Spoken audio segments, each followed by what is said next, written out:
This handful of candy have to do with learning a new language? Here's what it has to do with learning a new language.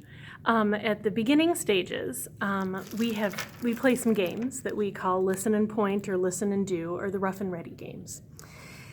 And there are some rules to those games. The rules are that our language parent only speaks their language, that the learners don't speak at all. They just listen and point or listen and do, like jump, walk, run, stand, whatever.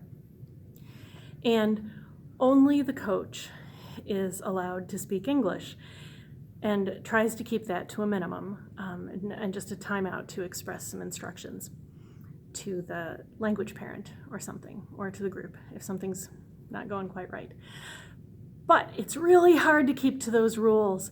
I want to break in and say things in English. The learners, they want to repeat the words even though they've just heard them, and we want to keep this to be a listening game. And sometimes our language parents want to explain stuff to us in English where we just want to figure it out by seeing what she does with the toys or how she moves or whatever. So, candy. Everybody, coach, if you have a coach there on the spot, not usually the case, but language parent, all the learners each get 5 pieces of candy at the beginning of the language session, and then anybody that breaks one of these rules, anyone can steal a piece of their candy.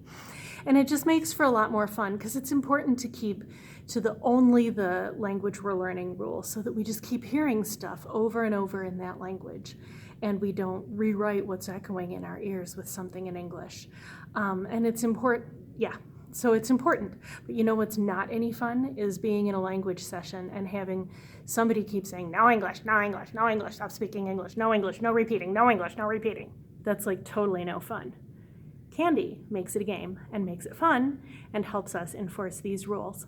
You will find a link to the rough and ready game rules in the description for this video. The rough and ready idea, or listen and point and listen and do, that comes from Carol Orwig, calls it listen and point and listen and do.